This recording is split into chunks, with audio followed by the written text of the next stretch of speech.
नमस्कार दोस्तों, मैं डॉक्टर दिवांशु गुप्ता मणिपाल हॉस्पिटल जयपुर में एज अ कार्डियक एनेस्थेसियोलॉजिस्ट कार्यरत हूँ।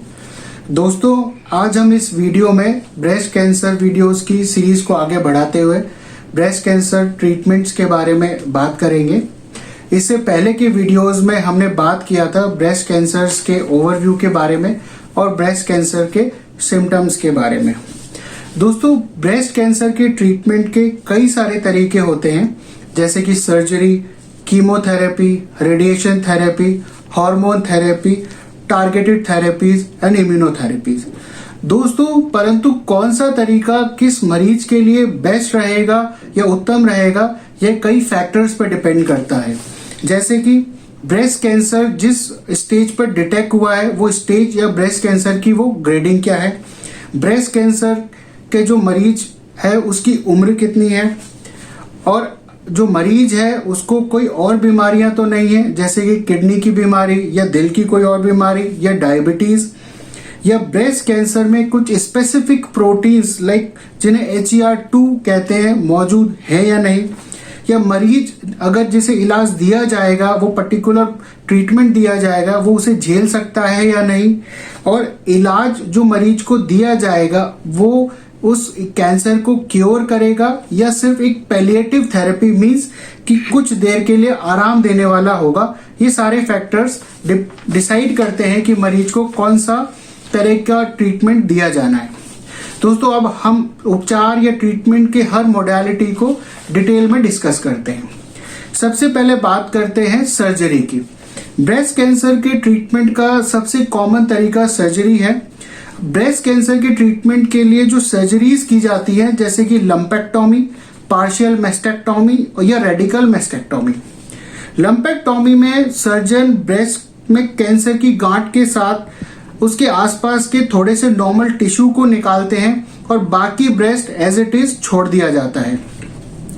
दोस्तों, पार्शियल मेस्टेक्टोमी में ब्रेस्ट का थोड़ा सा हिस्सा निकाला जाता है, जिसे क्वाड्रेंट या सेगमेंट भी कहते हैं, और कभी कभी इस तरह की सर्जरी में चेस्ट वॉल या आपकी छाती की कुछ मांसपेशियां या मसल्स को भी निकाला जाता है। रेडिकल मेस्टेक्टोमी में इस पूरे ब्रेस्ट के साथ चेस्ट वॉल की मांसपेशियों को और एक्सिलरी या आर्म पिट्स में जो आपके लिम्फ नोड्स हैं उन्हें भी निकाला जाता है, परंतु आजकल यह सर्जरी बहुत कम की जाती है। दोस्तों, कभी कभी डॉक्टर लंपेक्टोमी या मास्टेक्टोमी के साथ ब्रेस्ट के नजदीक जो लिम्फ नोड्स हैं, जिन्हें एक्सिलरी लिम्फ नोड्स कहते हैं, उनको एग्जामिन करते हैं ताकि यह पता किया जा सके कि कैंसर कितना फैल चुका है। दोस्तों, इसके लिए जो प्रोसीजर किया जाता है और जो सर्जरी की जाती है उसका नाम है सेंटिनल लिम्फ नोड बायोप्सी या axillary lymph node dissection. Sentinel lymph node biopsy में कैंसर की गांठ के जो नियरेस्ट या जो सबसे पास लिम्फ नोड है उसकी जांच की जाती है, क्योंकि अगर कैंसर ब्रेस्ट के बाहर फैला है तो वह लिम्फ नोड सबसे ज्यादा और सबसे नजदीक है, इसलिए सबसे पहले इन्वॉल्व हुआ है। इस लिम्फ नोड की बायोप्सी की जाती है और इसे जांचा जाता है। दूसरा है एक्सिलरी लिम्फ नोड डिसेक्शन। यह पता लगाने के लिए किया जाता है कि कैंसर एक से ज्यादा लिम्फ नोड्स को तो इन्वॉल्व नहीं कर चुका है। इस सर्जरी में जो आपके आर्म पिट से उनके लिम्फ नोड्स को निकालकर जांचा जाता है। दोस्तों, अगला उपचार का तरीका है कीमोथेरेपी। कीमोथेरेपी इलाज का वह तरीका है जिसमें जो दवाइयां का कॉम्बिनेशन दिया जाता है जो कैंसर की सेल्स को या तो डिस्ट्रॉय कर देता है, उन्हें मार देता है, या कैंसर सेल्स की ग्रोथ को रोक देता है। कीमोथेरेपी में जो दवाइयां दी जाती हैं वो या तो ओरली या मुंह से ली जा सकती हैं, या उन्हें डायरेक्टली ब्लड में आपकी वेन्स के थ्रू इंजेक्ट किया जा सकता है। कीमोथेरेपी अक्सर हार्मोन थेरेपी या टारगेटेड थेरेपीज के साथ दी जाती हैं, और कीमोथेरेपी का इस्तेमाल कभी कभी सर्जरी से पहले भी किया जाता है ताकि जो गांठ है कैंसर की उसे छोटा किया जा सके और सर्जरी की एफिशिएंसी और एफिकेसी को बढ़ाया जा सके। दोस्तों, अगला तरीका है रेडिएशन थेरेपी। दोस्तों, रेडिएशन थेरेपी में हाई एनर्जी एक्सरेज का इस्तेमाल किया जाता है कैंसर सेल्स को मारने के लिए। रेडिएशन थेरेपी का इस्तेमाल ब्रेस्ट कैंसर की सर्जरी के बाद भी किया जा सकता है, ताकि जो अगर सर्जरी में गांठ जो निकाली गई है उसके बाद भी अगर कोई कैंसर सेल्स रह जाएं तो उन्हें मारा जा सके।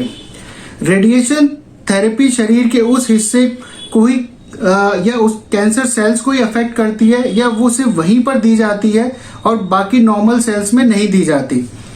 दोस्तों रेडिएशन थेरेपी भी दो तरह की होती है, मैं आपको यहाँ थोड़ा ब्रीफली बताना चाहूँगा। ये पहली है external beam cancer radiation therapy. इस टेक्निक में रेगुलर एक्सरेज की तरह रेडिएशन को बीम को 2 से 3 मिनट के लिए कैंसर की गांठ के एरिया पर टारगेट किया जाता है। दूसरी टेक्निक है internal beam cancer radiation therapy. इस टेक्निक में सर्जन या फिजिशियन एक रेडियो एक्टिव लिक्विड को किसी निडल, वायर या कैथेटर के द्वारा इंसर्ट करते हैं और जो लिक्विड है वो कैंसर साइट के नियरेस्ट टिश्यू में इंसर्ट किया जाता है ताकि सर्जरी के बाद अगर वहां थोड़ा बहुत भी कैंसर सेल्स रह गए हैं तो उन्हें मारा जा सके।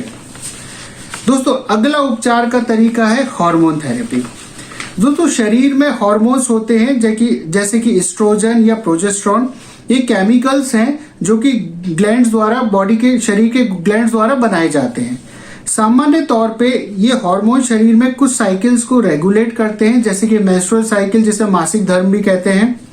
कभी कभी यही हार्मोन्स कैंसर की ग्रोथ का भी कारण बनते हैं। ऐसे केसेस में पैथोलॉजिस्ट कुछ टेस्ट परफॉर्म करते हैं और ये जानने के लिए कि ब्रेस्ट कैंसर में प्रोजेस्टेरोन या एस्ट्रोजन के रिसेप्टर्स है या नहीं। अगर इस तरह के रिसेप्टर्स ब्रेस्ट कैंसर सेल्स पर पाए जाते हैं तो डॉक्टर्स हार्मोन थेरेपी रिकमेंड करते हैं और जिसमें जो 2 तरह की दवाइयां दी जाती हैं वो 2 तरह के क्लासिफिकेशंस में आती हैं। पहली है हार्मोन ब्लॉकर्स और दूसरी है हार्मोन इनहिबिटर्स। दोस्तों जो हार्मोन ब्लॉकर में दवाई यूज की जाती है उसमें सबसे कॉमन दवाई का नाम है टमॉक्सिफेन।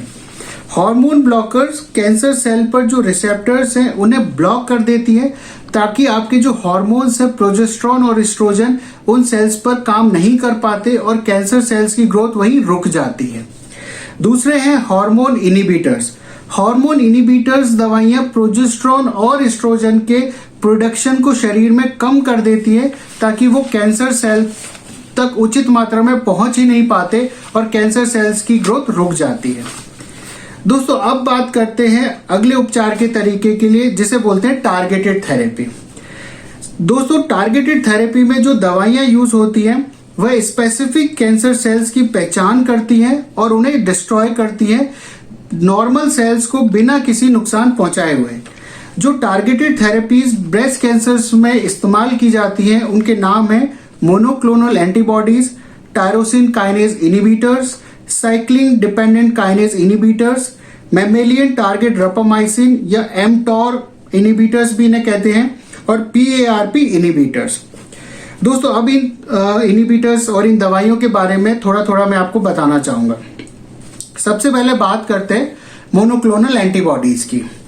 मोनोक्लोनल एंटीबॉडीज लेबोरेटरीज में ऐसी एंटीबॉडीज बनाई जाती हैं जो कि ऐसे सब्सटेंस और मॉलिक्यूल्स को पहचान करती हैं जो कैंसर सेल्स की ग्रोथ को प्रमोट करते हैं। ये एंटीबॉडीज उन सब्सटेंस और मॉलिक्यूल से अटैच हो जाती हैं और उन्हें डिस्ट्रॉय कर देती हैं और कैंसर सेल्स की ग्रोथ रुक जाती है। दोस्तों दूसरा है टायरोसिन काइनेज इनहिबिटर्स। ये ऐसी दवाइयां हैं जो उन सिग्नल्स को ब्लॉक करती हैं जो कैंसर सेल्स की ग्रोथ को प्रमोट करते हैं। तीसरे तरह की है साइक्लिन डिपेंडेंट काइनेज इनहिबिटर्स। दोस्तों एक प्रोटीन है साइक्लिन डिपेंडेंट काइनेज, ये कैंसर सेल्स की ग्रोथ को प्रमोट करता है। तो ये दवाइयां इस प्रोटीन को ब्लॉक कर देती हैं ताकि कैंसर सेल्स की ग्रोथ नहीं हो पाती है। दोस्तों चौथा है ममेलियन टारगेट ऑफ रपामाइसिन, जिसे शॉर्ट में एमटॉर इनहिबिटर्स भी कहते हैं। एमटॉर नाम की प्रोटीन्स भी कैंसर सेल्स की ग्रोथ के लिए रेस्पॉन्सिबल होती हैं और ये कैंसर सेल्स में जो ब्लड वेसल्स होती हैं जो उनको नरिशमेंट प्रोवाइड करती हैं उसकी ग्रोथ के लिए भी रिस्पॉन्सिबल होते हैं। तो ये दवाइयां दोनों कैंसर सेल्स और उन ब्लड वेसल्स दोनों को डिस्ट्रॉय करती है ताकि कैंसर सेल्स की ग्रोथ रुक जाती है। अब पांचवा है पीएआरपी इनहिबिटर्स। दोस्तों पीएआरपी इनहिबिटर्स डीएनए रिपेयर को ही ब्लॉक कर देते हैं ताकि कैंसर सेल्स रीजनरेट ही ना हो सके। दोस्तों अगला तरीका है इम्यूनोथेरेपी। दोस्तों इम्यूनोथेरेपी में बॉडी के इम्यून सिस्टम को ही इस्तेमाल किया जाता है कैंसर से लड़ने के लिए। ये 3 तरह का होता है usually: non specific immune stimulation, T cell transfer therapy और इम्यून चेक पॉइंट्स इनहिबिटर। हालांकि इम्यूनोथेरेपीज के काफी सारे साइड इफेक्ट्स भी होते हैं और यह हर तरह के कैंसर में भी कारगर नहीं होती है, इसलिए अभी इम्यूनोथेरेपी को सेफ बनाने के लिए रिसर्चेस आगे जारी हैं। दोस्तों, उम्मीद है कि यह जानकारी आपको लाभप्रद होगी। आपसे निवेदन है कि हमारे प्रोत्साहन के लिए हमारे चैनल को सब्सक्राइब करें व बेल आइकन को प्रेस करें। धन्यवाद।